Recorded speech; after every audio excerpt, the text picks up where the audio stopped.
August 14th, 2003, the day of the big blackout in New York City. I was working in downtown Manhattan and was about to walk across the 59th Street Bridge to get home.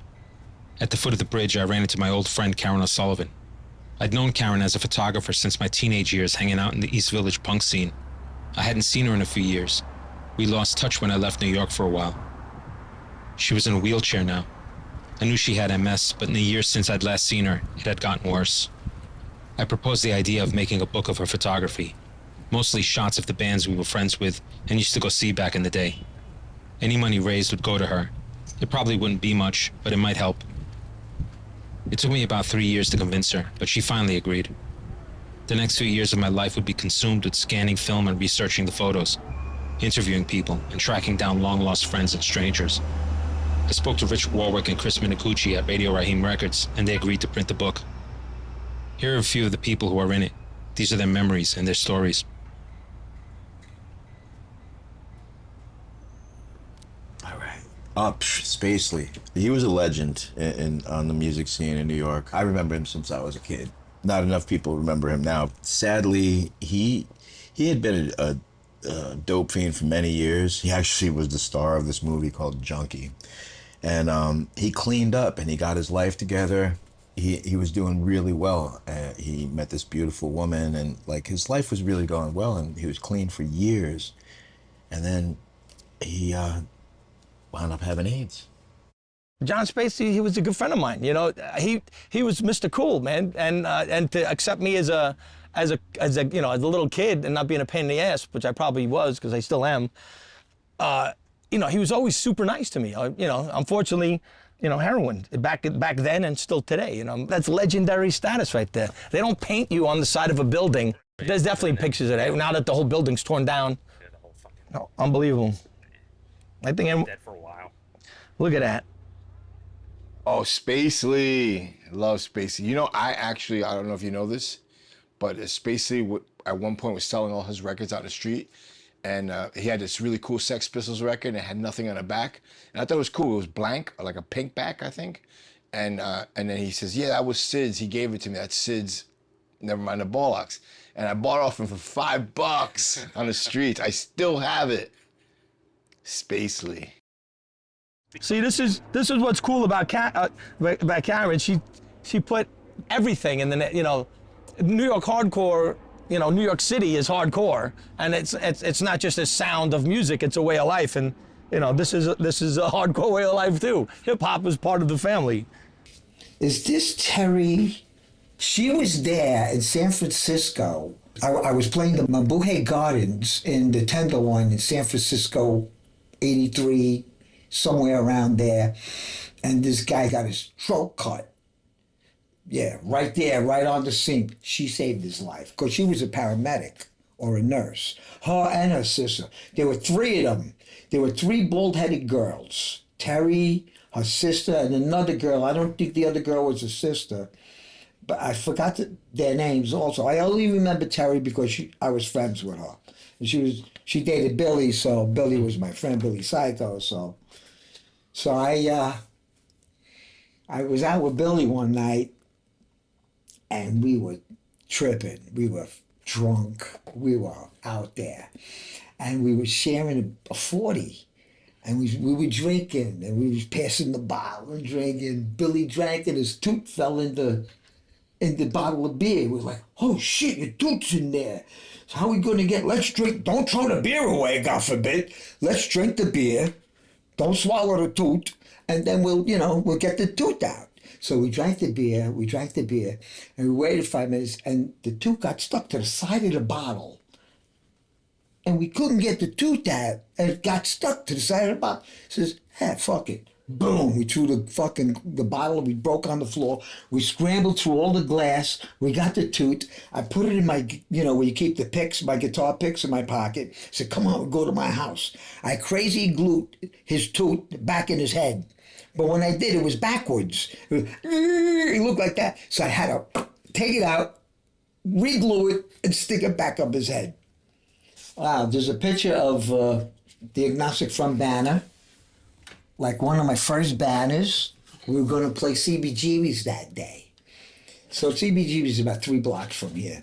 I'm playing, and I said, yeah, we need a banner behind us. So I took this was the shade to my window. So I took the shade from my window and I put black duct tape on it and I hung it at CBGB's.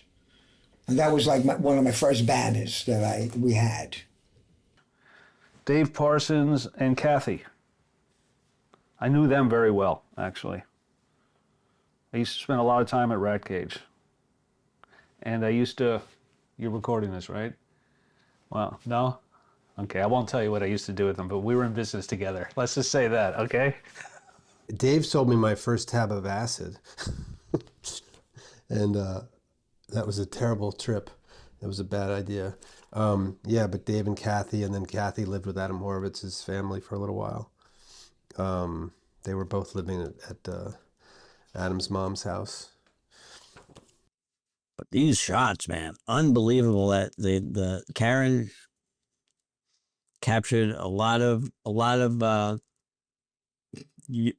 youth. I believe this is the Minor Threat show because if you look at the size of the crowd, the room was packed. And every time we played Urban Waste, that room was never that packed.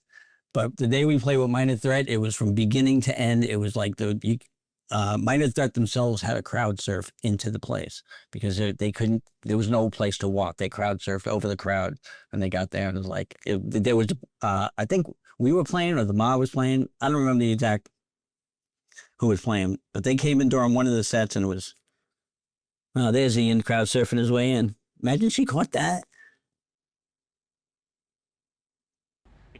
I can't even look at pause.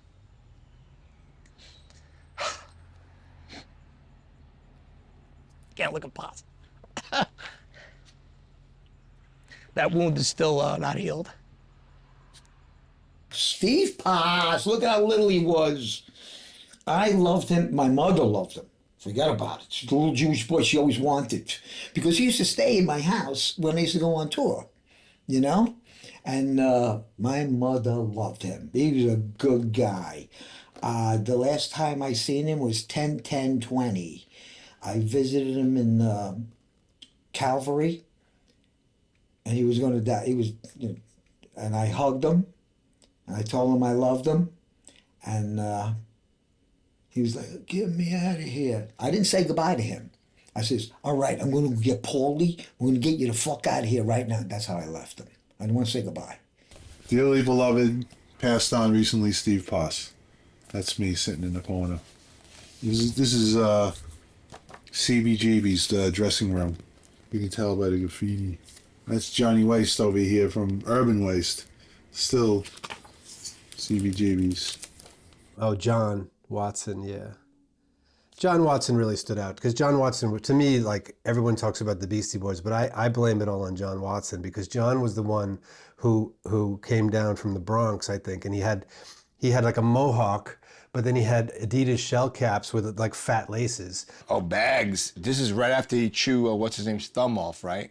I actually opened his mouth like a dog because I had to pry the mouth open, took the rest of the thumb, and I gave it to Hilly's son. And then that very night, they came and arrested Bags at my house because he was living with me.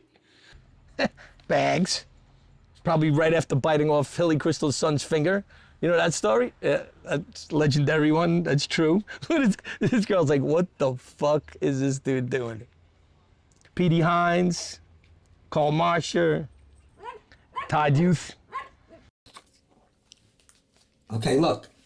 This is the old CBGB's banner. Because I spray painted agnostic front on it. This has to be like the original banner. Because some band came, I forget who, and they robbed the awning of CBGB's. So when you see with agnostic front is the original awning. I know, that's James Contra. Mm-hmm. Who's now like a Russian millionaire or something. I haven't seen him in a while, but he was, yeah. Wow, Charlie, Ray, Little Chris, Kabula, Vinny. Unbelievable. Somebody needs their shirts. What is that? Is that duct tape? God. The classic Tommy Rat. I know Tommy from Max's Kansas City. That's when I first met Tommy. Is that Frenchie? No. Yeah. That is Frenchie. I love Frenchie. I talk about him all the time. Nobody knows where he is buried or whatever. I had police people, you know, graveyard people, you know, like people that are involved in mortuary type things. My friend Johnny, he's a guy in Staten Island. He's a last responder. Let's not forget our last responders. I never heard of them. Those. The undertakers, the people who pick up the dead bodies. And those are that's really, you know, you hear the first responders like, yeah, you know, like, yeah, I hear you. But let's not forget the last responders too. That's a grim task, man. Yeah, so this is the band that I came back in California with. They took me on tour with them, and we toured the U.S. I was the roadie. Jimmy Crucifix wound up bailing, but Matt, the bass player, was friends with Drew Bernstein. He was like in America's Hardcore. So Drew had a house, and like his dad was like a producer in Beverly Hills or something. So we wound up like sleeping in like just random places to like shacking up in Beverly Hills because he had to learn the songs. He was like, hell yeah, I'm gonna go on tour with you guys. You know, Matt was like, hey, look, Jimmy just bailed. I don't know why, he got it for whatever reason. But yeah, that was a fun time.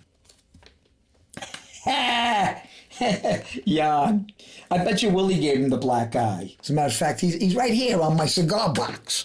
I got a cigar box, it's something like that, and I got Willie's picture on there. Yeah, Willie, good guy, Willie no edge. We loved him. People had the X, we had an X with a circle. Like, yeah, fuck you. Nah, Willie was great. Willie was, you know, Willie had a perpetual cigarette in his mouth. He was the only guy in the pit that could dance with a cigarette. I don't know, you probably got some pictures of him dancing with the cigarette. He was just a great guy. He was super nice. And, you know, like, I wasn't a big kid, and he, you know, he was like a big brother. Nobody, not for nothing, I never noticed it, but, you know, nobody ever messed with me when I was with him. I wonder why. And I remember he had a crazy hot rod van. And Billy Milano had one too. No, Billy Milano had a car. He had a hot rod van and drive it down Avenue A being terrified in it because we were obviously under the influence of all kinds of shit. And Billy Milano had a car too. I remember being in his car, and it was like a race car, and it didn't have any seats except for his seat. And I remember sitting in the car, and the car did like a wheelie, and all I remember is falling back and seeing streetlights, and no one in the car was ever bam. And that's when you know, we could burn garbage in the street and stay warm, and the fire department never came. Jenny Lush and Vic. Punk Rock Love. Was this Central Park? Yeah. Look at that. You get the sad moments of faces. Johnny Stiff sighting. Where's Waldo? Where's Stiff? Richie. Wow. There's Dave, of course, Dave. This is a great picture right here. Young and the Useless. They used to cover Bad Brain songs. They used to do Play to Come, and I loved how they did the best version, better than the Bad Brains. You know how they used to do it? Hey! They used to do that. It was so great. Hey, look at Frenchie. Look at that stupid tattoo. Wow, I love it. Hey, look at that Psycho shirt, an original Psycho. That's Billy Psycho. I can tell by the tattoo. Don't look like in the face. I just seen him on the thing with Drew, and boy, he got old. Yeah, everybody did. I know. I see friends, and you know, like wow. Well, at least you made it, you know. He used to wear a wig and go on the street when we used to bum change, and he'd be like, I bet you $1 that I could pull all my hair out of my head right now. And people give him $1, like, ah! You know. And Frenchie would mosh into buses. We used to sit on St. Mark's Place where, what's the fucking, the Holiday bar is. And Frenchie, the buses used to go by and he would run, bounce off the bus, scare the shit out of the poor bus drivers. You know, we weren't the smartest kids in the world, but we had fun. Oh, the Beastie Boys. Yeah. Yeah. Okay. Beastie Boys, they were like one of the bands we played with. And they started out as the Young and, well, there was two bands, the Beastie Boys and the Young and the Useless. I think they were like mixed together. David Stilkin was the singer. He died. And the Beastie Boys, this is when they were doing the Pollywog Stew stuff. When they were, playing at the Pyramid and A7. And we used to play these little, like, nondescript clubs, like just basements. People would come in and wave a gun in your face. Like, what the hell's going on here? And funny thing, when they came out of the License to Ill tour, when they went over into the bebop, the b-boy thing, they invited us to go on tour with them. We toured all over the U.S. with the Beastie Boys. We opened up with Fishbone, Public Enemy, and Run DMC made a few appearances. And they were just sort of like, a thing of the past. I saw their thing the other day. I had to correct some of the things they were saying. They weren't the ones who got in all the trouble and had to leave town. That was Murphy's Law. They put us on tour so we would get in trouble and they could skate out. But we used to turn it around on them. That's David Skilkin right there. Who else? And was that Run DMC? Run DMC, yeah. These guys jumped off, stage dived off. When we played in L.A., they came running across the stage and stage dived off. And Run lost his Adidas's in the crowd. And he came, I want my shoes back. Who got my shoes? And people threw the shoes at him. Beastie Boys, boy, holy shit. They were fucking funny, dude. They had their own bit. And to go figure that they would take me on one of the greatest journeys I've ever went in my life on that tour. I can't thank them enough for that. Unbelievable. Nicest guy in the world, and he's not here. He didn't even do drugs. They would kid around about it, but he wasn't doing it like we were. Cameron got such great pictures, man. Like, people take pictures and the people are posing for the pictures. This is her hanging out and going, sneaky, like, because she was always so meek, Yeah. You'd never notice she was there. So always quiet and cute and sweet. That's Young and Useless. Yeah. I'm on the 7-inch. All we do is hang around because we are young and useless. Hang around, do-ah. And then we sang, rise and shine and give God your glory. Rise, shine. Then we recorded that at Jerry Williams' brother's studio with Jerry Williams. Yeah, I was in military school and I had to tell them that my grandmother died or something like that because I couldn't get out. Because when you first go to that school, like you were a plebe or something and you weren't allowed to be you couldn't leave and I don't think you could make phone calls. It was awful.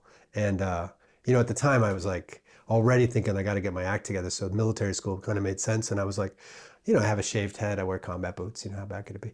And it was terrible. But I remember the lead singer of MDC came to town that summer before I went there. And he was trying to talk me out of it, man. Oh, man. Oh, they're gonna change you and this and that, and I was like, that was the night that the Bad Brains and MDC got into it in front of 2+2, the very famous, the Bad Brains were badly behaved.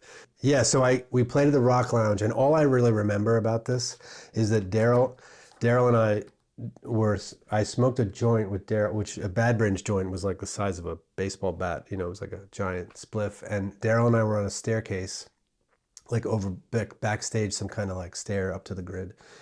And I smoked that joint, and that's all I remember of that gig.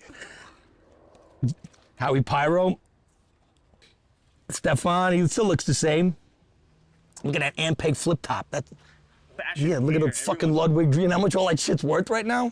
That's a B15 flip. That amp flips upside down and goes inside the case. Last time I saw him, we were running away from a show that was putting us on too late, and I was like, fuck this, we're not playing in San Francisco. And he's like, get in my camper. And we're in San Francisco going up and down in this camper. And holy shit, all these junkers jump around the camper. We're like, was it the streets of San Francisco?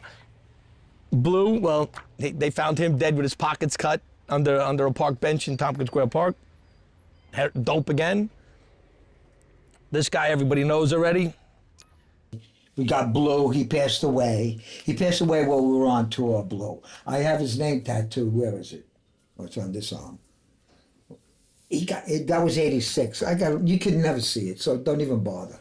You know, and he passed away in '86. I was on tour with GBH, and Kabula left the tour to go to the funeral. And here I am with my dog. My pit bull, Bear.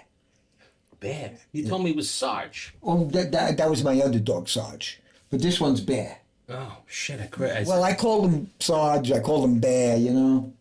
Sergeant Bear. Vinny Stigma. Oh, me and Vinny go back way back.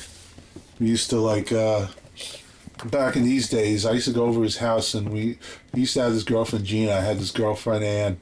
And we used to go swimming in the local pool over here, you know? It was a lot of fun. Before there was Agnostic Front, he was in the Eliminators. Before Harley was in the Cro-Mags, he was in the Stimulators. And before I was in Murphy's Law, I was in the Attack. And we used to play A7. And what we used to do is, you know, people say, oh, you come down and see us in D.C., you know, come down and play a show. Minus Rick was there, and Bad Brains was there, and we seen all these bands, like, holy shit, these guys are great. I think we all got in our heads, like, you know, fuck this punk rock thing. Let's do some hardcore music. Let's go a little further with this, you know. So Vinny came up, dropped the Eliminators, and put together Agnostic Front.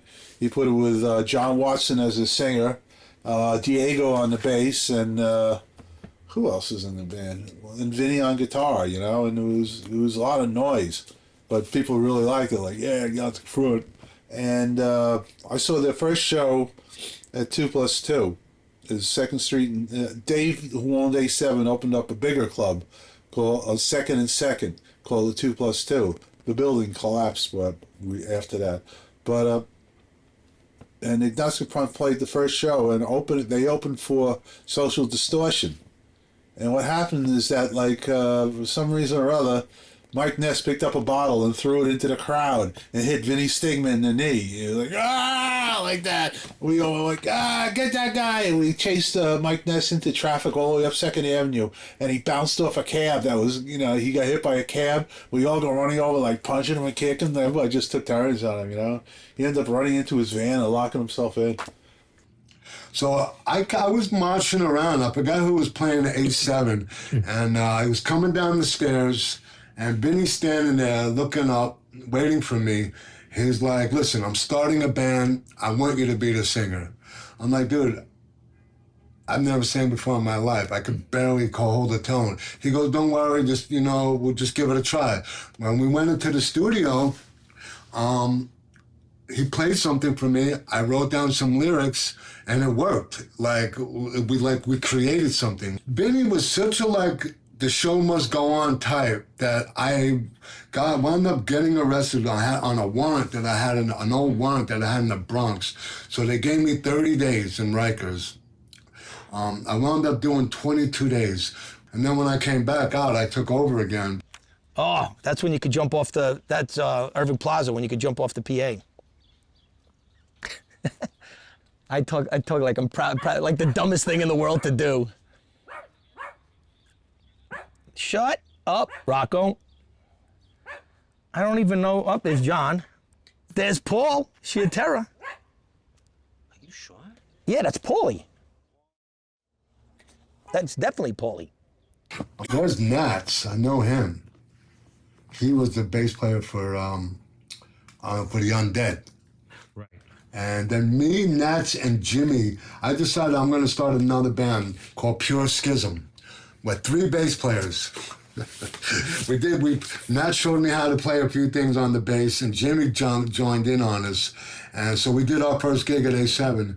Turns out my bass wasn't plugged in or something, and I'm like, wailing away thinking I'm playing, but Jimmy told me later, hey, you know, your bass wasn't plugged in. I'm like, oh, right.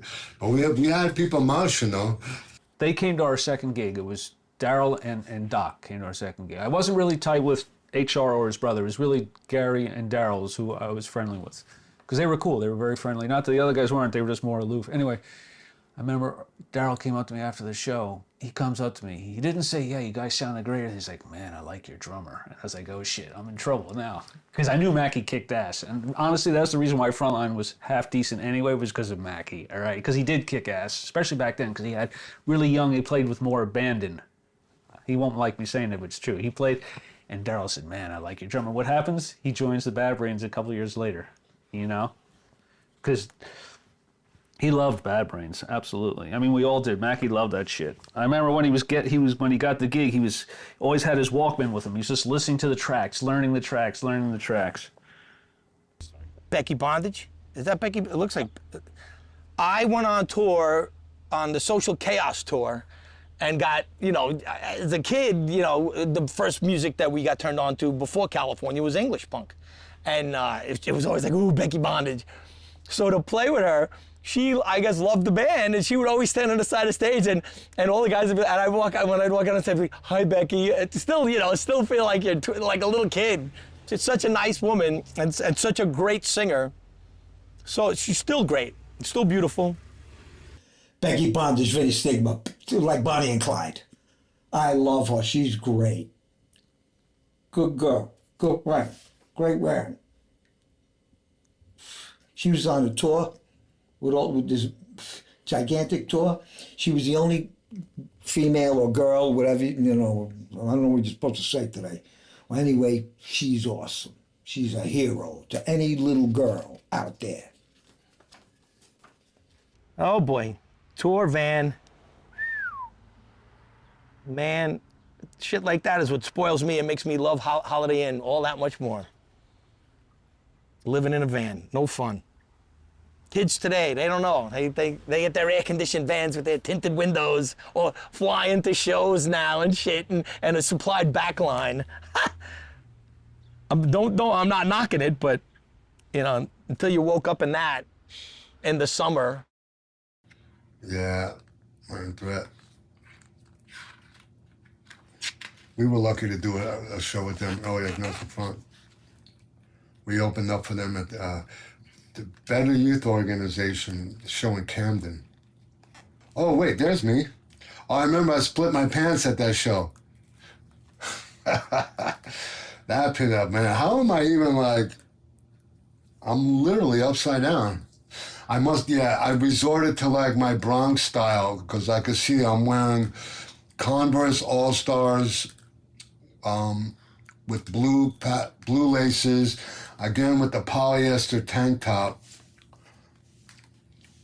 Yeah, not exactly a skinhead anymore there. Funny. Wow. And you know, when you look at pictures of shows now, kids ain't fucking sweating like that anymore. Either air conditioning has got better at clubs or the shows were a lot hotter. Oh, when you come home sweaty and smelling like cigarettes and shit. Hey, Jimmy Drescher. Jimmy G. That ain't CBGB's, or maybe, because they never had trailer bowls at CBGB's. They had a bowl or two every now and again. You catch a bowl out there. That's Lewis. He's in Atlanta, Georgia. That's Miles. These are the frontline type guys. Jimmy Gestapo. Oh, you see this jacket? Did you get one of those jackets? We found a whole bunch of these gas station jackets one night. You know, like someone was throwing them out, and it was like, mine said Fred Yowney. It's like I'm walking through Grand Central, and then Harry Christian's, hey, Fred, come here, I want to talk, Fred. This is great. These jackets. I was going to tell the story before, and here's the jacket right in front of my face. I was with Davey. Remember Dave? Talk like that? Crazy Dave? Davey. He talked like, I don't know if it was an English accent or what, but me and him, I don't know what we were driving in, but we were in Tribeca or something, and there were these big boxes, and it was boxes of just jackets, like hardcore jackets. You know, what would now be a hardcore jacket. And we showed up to A7, it was like Christmas for everybody. Everyone had a jacket. And I remember Frenchie drew, you know, which I guess a lot of people don't know, you know, he was an amazing artist. He drew with a red pen the circle jerk skanker, like perfect, on the back of my jacket. And the DJ booth in A7. Who is that? Is that Louis? I see glasses. They don't know how to, it could be Stigma, because Stigma doesn't know how to spell my name still. It's gotta be Vinny Stigma. Because Vinny, this is, New York hardcore detective, James Drescher. That's the way Vinny would always spell my name. Vinny's the only one that spelled my name like that. Boston. And Vinny can't spell, so there you go. And that's so great on the toilet seat. Some people would be offended. I'm proud of it. Look at that on the toilet. Never mind who's brave enough to go that close to the toilet seat in CBGBs. Ah, Freddie, look at baby Freddie. Like today, if kids were like this on the street, they'd be like there'd be a task force to rescue us. Steve Pass, Ray Bees, Johnny Waste, looking wasted in the back. That looks like the old Murphy's Law van, too. I know by the paneling. That was the gold Dodge van we had. Well, that's before I could drive. All right, so this is Miles Kelly. He was the guitar player for Frontline. He got a missing tooth there. I was there when he got his tooth knocked out outside of the Park Inn, across the street from Tompkins Square Park, because he was a Westbeth guy, and he started mouthing off to one of the Morrisons. Something happened, and one of the Morrison's friends just like cold cocked him, boom, put him on the ground and knocked his tooth out. I picked it up and handed it to him. Long story short, I was drunk and I was being aggressive. And I don't remember exactly what happened, but I started a fight with him. And according to my friends, the fight was over and I turned my back and he sly-wrapped me. I don't know if that's true or not, because as I told you earlier, you can erase that later, I was drunk all the time, but that's what happened. And this girl, Diane, one of the bag ladies, brought me home. She brought me all the way home, because apparently I was out cold on the sidewalk. She scraped me up, woke up one morning with a bloody pillow, not having no clue what happened. I look over and she's lying in bed with me, and then I found out later that I got my tooth knocked out, so. Oh boy. This picture, huh? Gee, what has he got, a bag of candy? Look at that, 2 kids with a bag of candy, having a good time. It's actually glue. Bag of glue. And we'd have to go to 14th Street and 3rd Avenue. That was the only place that had the good glue. There was an old candy store on the corner. And then we discovered that we could get white out at Ray's across the street, and it was even better. The fact that guys put out books and records and toured the world after doing so many drugs and, you're destroying your brain cells. The people that always say that, what did they ever do, Imagine if we didn't destroy our brain cells, what we could have done. Oh no! Ah! Me sitting there huffing glue and giving the finger. I was horrible, man. I was a fucking glue huffing, shit kicking. Man, you remember what a violent motherfucker I was back then, man. Lazar. Sandy just passed away too. The back of Billy Psycho's head. I know this because I was with him when he got this on the back of his head at Vinny Stigma's kitchen by Elio. And when Elio started, tattoos, for you people that don't have tattoos, the meaty part is always good. Your skull is just skin and bone. He started drilling his head, and teardrops were shooting out of his eyes like bullets. It was like pew pew pew. I don't even think he meant to cry like that, but it was like his eyes were just watering like crazy. Lazar, another one gone. Daryl. Is that Mackie? Little baby Mackie? Wow. Harley. That's Irving Plaza. That's when Irving Plaza was still like a Polish hall. It had the upstairs where you could, like the dressing rooms upstairs. I remember doing a, hey Pug. We're doing, when the band was starting to do good, and I remember smoking a joint with Captain Sensible and Joe Strummer.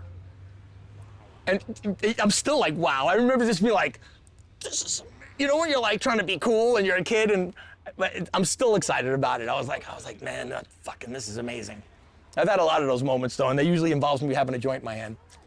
It reminds me of the story with Todd Youth when we went first in the bus, and I snuck a joint under my shoe, and we were in the tour bus, and we were finally in the back of the bus, and I'm like, I light the joint up, and I'm like, we made it. This is it, baby. This is it. You know, it was like, wow. And you know, and then when your heroes become your friends, you made it. There's the nicest guy in the world. I think that's Doyle. And then fucking Glenn, misunderstood. People talk shit, but you talk all the shit you want. But are you at like 60 making $1 million a show, dressing like a monster, stomping around with your friends? I don't think so. The show we played with him was fucking amazing. And Glenn was the one that asked us to go. And I was in the back, and some of the black and blue guys were doing security for him, and they were like, Jimmy, Glenn wants to talk to you. And I'm like, woo. The door opens up, and he sounded like shit. I'm like, dude, you all right? And Glenn's got an amazing voice. And I'm like, what's the matter, Glenn? What's the matter? He's like, I was like, I just want to thank you for doing it. He was a super nice guy. Did the show, everything great. Little did everybody know, but his mother died and he still got on stage and played, you know. Paul Dordow joined the Army, became an Army pastor, and published books and everything on, of all things, religion and stuff. Outspoken, for soldiers' rights and stuff too. Doyle, man, Doyle, nicest guy, scariest looking guy in the world, but the nicest guy ever. Jerry only too. People have their opinions, but you know, when we played with them at the Prudential Center, we had toured with them before. That's when Michael Graves was singing, and I had my dog Petey with me, my rat terrier, and he was way behaved, better behaved than the Chihuahua, and right, he's on stage doing sound check and stuff, and I'm walking in, I'm like, wow. And he stops everything, he goes, hey, Jimmy. He goes, how's Petey? Is he still around? He remembered the dog and everything. It's, you know, it's just like, wow. And that's that jerk yelling at me right now. I think that's my fucking cane. Is it? I had my knee broken by some Italians, and I was walking with a cane for a little while. You remember that? But I was using, it was around that time, because I was using it to, like, me and Jimmy were tripping people off the stage, like, who were coming up the stage live. Like, I'd grab him around the ankle and he'd shove him and they'd be like, ah! It was fucking hilarious. Yeah, we were total dicks. I don't know who this guy is. That's Dave Vania from the Giants. I was on tour with him, and, you know, he was like, yeah, okay, he presses his socks, you know, he's like, don't talk to nobody. Like, all right, excuse me. I see you 30 days in a row. You want to say hello? You know, where's the bathrooms? Where's catering? You know, where's my dressing room? You know, well, like, didn't I see you like 20 times yesterday? Hello, how are you? You don't have to have a conversation. His wife gave birth. I gave him a nice gift. You know, like a baby lamp, like a nice gift. His wife was nice. A baby lamb? Like a lamp. Like, it's something for the baby. And his wife was cool. She played in Sisters of Mercy, I believe. Black Flag Minuteman, okay. I remember this particular show. Ignace Front was supposed to play a show. They were on the bill. I wasn't in the band. They were on the bill to play a show, and then Black Flag didn't let any bands play because they bought their own. They bought the roadies to play. And whoever did the show didn't know that, so Ignace Front was not allowed to play. It was crazy. I think James Contra was in that band for that one, but they never played. This is like, this is Black Flag, dude. Chuck Biscuits, dude. Woo, woo. Yeah, the whole band, dude. Chuck Dukowski on the fucking bass. That's Black Flag. Everybody could have their opinion, but that's my opinion. Well, and then it was other singers that were way better too. Whatever. More power to Henry. There it is. I'm always in the crease. It's great though. What a fucking moment. Thanks. I can't be thankful enough to Karen for getting this insane moment. Yeah, plenty of people could talk about their stories, but there's I don't even have to say anything. There it is. That's one of the super lineups. Chuck Biscuits is like, one of my favorite drummers. And once again, I'm looking at the equipment. See, I mean, California guys, they had it going on, dude. They knew, look at the equipment they were playing on. We were playing on we were playing on whatever we could get, but I remember there being a pizza box we'd take from the pizzeria next door and put it and tape it to the kick drum in A7 all the time instead of getting a kick drum. And instead of everyone chipping in and getting a new skin, we kept fucking sticking stuff on. There he is, the man, Jesse Malin, one of my very best friends, and one of the nicest guys and most supportive guys on our scene. Looks out for everybody and employs all of his friends and everything. Coney Island High, all the shit he's done for everybody. I think he should have his own book too. I hope he does it one day. There's the guy that fucking cursed me with Jimmy Gestapo name. Yeah, you gotta have a name like Sid Vicious, Johnny Rotten. And I wound up with Gestapo. Great. We all make bad decisions when we're kids, but some of those bad decisions stay with you till you're in your 50s. Look at Michelle. This is so Michelle right here. It's so Michelle. Robbie, he played the drums for Agnostic Front for a minute. Is that Tony Dust in the background, maybe? Looks like Ray. Nah, I don't think so. The head's too round. This girl, what's her name? I need a lifeline, but I know her too. Yeah, Michelle. Wow, Michelle was cool. Robbie, here's the regular Ute. Me and Jimmy got him their first show. Really Jimmy, because he's a Queens guy, He had to take credit. I'm a Queens, all right. Too bad, Dave. The Bad Brains roadie, which is Alvin. Alvin. That guy right here. Mm-hmm. Alvin. Wow, Andy Abbott. I didn't even recognize him with that hair. That's insane. When I met him, he had a shortcut. We were looking for a bass player, and Kenny asked him if he wanted to come to an Urban Waste rehearsal and try out for the band. And surprised Dancy and me, he accepted. He became our bassist, and we found out that he liked to party too after our first show. He was also a party animal, but he was he loved his dust. He was into his PCP, and he would come to the shows, and he had a smoke before he played. He might have missed 50% of the notes, but his performance made up for it. John Narquist. You know the story of John Narquist? He was he was just like one of the guys who used to hang out. He had big curly red hair, and then he just shaved it all off, and one of the first skinheads down here in the crew. And the story is that he was in Jersey one night, and he got run over by a train. And somebody said that somebody beat him up and threw him on the tracks, some gang or something like that, and the train ran him over. No one ever found out. Unsolved murder.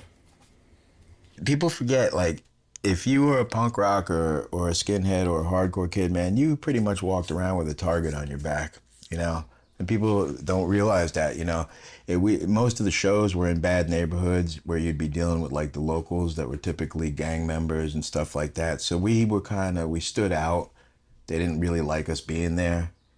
They thought we were some kind of a white gang or something like that a lot of times. And even if shows were in the suburbs or out in Staten Island, you'd wind up dealing with a bunch of Guidos or jocks. It was kind of if you were a hardcore kid, punk rock or whatever, Mohawk, skinhead, whatever, you were going to have problems a lot of times, which is one of the things that made everybody a little tougher over time, I think, because you knew that things would very often happen on your way to and from shows. And he got beat up and thrown in front of a fucking train. That's the kind of shit that used to happen to hardcore kids and punk rockers and shit. And again, growing up down in that neighborhood since the 70s, man, I used to eat it, and that's really what turned me into such a crazy fuck. That's why by the time you guys all started hanging out, I was already out of my fucking mind. Huffing glue, you know, beating people with, you know, bats, stabbing them, whatever. I wasn't going to be a victim anymore. I was done. So I kind of lost my mind for a long time. I'm lucky I came back down. Yep, David Skilkin, another one. Well, a guy would always tell me to be careful and take it easy, and then what does he do? You know, more heroin, you know? Dave Manzula, Yana, Ditto. Ditto, the director. It's like, yeah, I'm going to direct some movies in my future, and they're going to be really good. You're going to direct Al Pacino, Robin Williams, Bill Murray, Channing Tatum. Yeah. I'm proud of all his accomplishments, man. He really, you know, he was another one that was not a perfectionist, but it had to be done, you know, the right way. You know, it's like he's very, very organized, and he was productive person for the music or his movies, or, you know, just like in general. Claudette and Leon. Leon was so great. Leon did the best HR imitation ever. He was the best. Such a nice guy and such a sad story. There we are, Skin Ass. The first crew on the scene, Skin Ass. Wow. Yeah, that's how I know that's my way of writing ass. So if you ever see ass written on anything, that's me. It takes an ass to really write ass. Wow, this is good. Just to have this wall cut out, you know? Well, it's cool because when you looked at the way people put flyers, they would try to put them to not disrespect other flyers, or you didn't put flyers over shows that didn't happen already. Look at all the people. Nobody's got masks on. Look how filthy it is. No one's dying. Nobody's afraid. You know, everybody's afraid to get shot, you know? Well, I guess it's kind of on that level now, too. Like 18 people got shot in one day the other day. But I mean, look at all the fucking legendary graffiti. I mean, trains, everything was tagged the fuck up. Everything was bombed. Whew. New York, though, everybody's chilling. Man. It's just funny because it was so dirty then, and everyone's so afraid of it being dirty now, and it's as clean as it's ever been. You know, a lot of these people are very much into, like, you know, I remember the good old days and shit, and it's sort of like, you know what? It's like, I don't look to the past too much, you know? A lot of it's a blur. And it was, the whole thing was like live in the moment anyways. It was, you know, people didn't have their cell phones out taking pictures of it and all that. It was just like, you want to see this, you got to come down, you got to hang, you got to be part of this if you want to do it. That's it. You know, this is like a kind of a, you know, private club we had. And, you know, it was really, you know, it was good. When it got bad is when it got crowded. When all of a sudden I go to a show and there's like 2,000 people there, and it's like fights galore, and like, well, so much for that, you know. Our thing is now everyone's thing, and that was it for me. I had enough. Yeah, that is me, because there's my skateboard. I remember that because I had the Lonnie Toft snub nose I got from Russ. Yeah, that's when I used to ride skateboards all the time. Now I got bursitis. I still ride a skateboard, though. Mark. Wow, man, it's just unbelievable. Ray, look at Ray. Ray's gone. Stromboli. Junkie pizza. Called the junkie pizza because they had the sweet sauce. The sauce is sweeter than any other pizzeria I know. Junkie pizza. Wow. You got another book? Let's talk about more shit.